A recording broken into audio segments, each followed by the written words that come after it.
Welcome back to my channel. Today we're going to be talking about Crazy World. Before we begin, let me know in the comments if you were looking forward to this or what your thoughts are if you've seen it already, and make sure to give this a thumbs up if you like these reviews. It helps me out immensely if you do that. Also, if you're new here and you like movies, whether it be blockbusters, hidden gems, or everything in between, please consider hitting that subscribe button so you can stay up to date with reviews of new releases and some classics. But now, let's jump right into it. In the district of Wakaglia, a local gangster named Mr. Big of the Tiger Mafia kidnaps the daughter of a commando in the district. Months later, the distraught commando teams up with the father of another kidnapped child to save his daughter, as well as the many other children being held hostage by Mr. Big. So, what is this, you might be asking? I'm gonna go out on a limb and assume you haven't heard of this. Well, in the slums of Uganda, there's an action movie studio known as Wakaliwood, and they've been making movies over the past decade, some of which have attained cult followings, including Who Killed Captain Alex and Bad Black. This movie was actually released in Uganda all the way back in 2014, then played at TIFF last year, before being released officially here this year. I saw this back in June when it was released, and I honestly wasn't even sure if I was going to review it, because I kept going to myself, how do I even talk about this? I was legitimately stumped by this for a bit because it just defies every rule when it comes to filmmaking. But I felt I had to say something about it because this was honestly one of the wildest movie experiences I've had all year. So if you haven't noticed by the clips I played from the trailer, the production values on this are super low quality. Like Birdemic levels of bad. There will be explosions that look obviously fake, punching and kicking that doesn't look like it connects, characters clearly looking like they're in front of a green screen, among many other things. In any other movie, this would be an immediate indicator that this will be terrible. But with this, and it turns out with any Wakaliwood movie, that's kind of the point of the whole experience. It's not even so bad it's good because it's legitimately entertaining, and the horrendous graphics and terrible effects are endearing because they use this to their advantage to make it fun. The movie is just over an hour, and it's a totally bonkers experience. I mean truly. It moves at this rapid fire pace, and it'll be 60 minutes of non-stop explosions, guns blazing, martial arts scenes, and it's all hilarious. It never lets up. Literally. Not once does it take a break. And sometimes you won't know what's going on. This is not exactly a coherent movie by any means, and you can't go into it expecting that, because it'll move from one thing to the next within seconds at times, but you just gotta roll with it and enjoy it for what it is. Like, all the concepts are ridiculous. Part of the film focuses on a group of these ass-kicking kids known as the Waka Stars, one of whom is the daughter who gets kidnapped, and they'll do these absolutely off-the-wall stunts. For example, one jumps from a guy's arms and proceeds to beat the crap out of everyone in their sight. And sometimes these fights will be played at double speed, so they'll go by in seconds, and you'll hear bizarre lines of dialogue, such as my personal favorite, you know Jet Li? Well, here's Choppa Lee.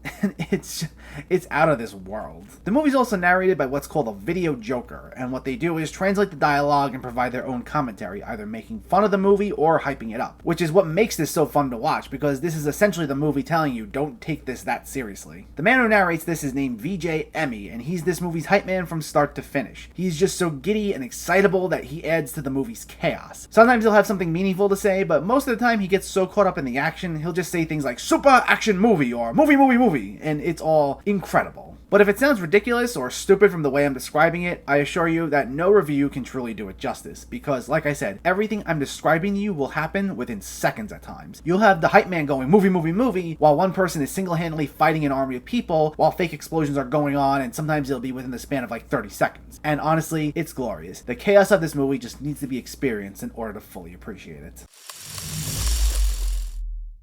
If there's a movie that we all need right about now, it may just be this. Words can't properly do it justice. It may have incredibly low production values and you won't always know what's going on, but while that's a problem for any other movie, it's part of the fun of experiencing this, even if you find it a bit disorienting. It's 60 minutes of non-stop chaos, and it is a blast. You can find it on the Alamo Drafthouse's website to rent, and it's worth every penny. Crazy World gets an 8 out of 10. So let me know, did you see Crazy World, or are you planning to see it, and what were your thoughts? Did you have as much fun with it as I did? Let me know in the comments below. If you enjoyed this video, please like it and share it, and for more movie reviews and film discussion, please make sure to hit that subscribe button to stay updated. Thanks for watching, everyone.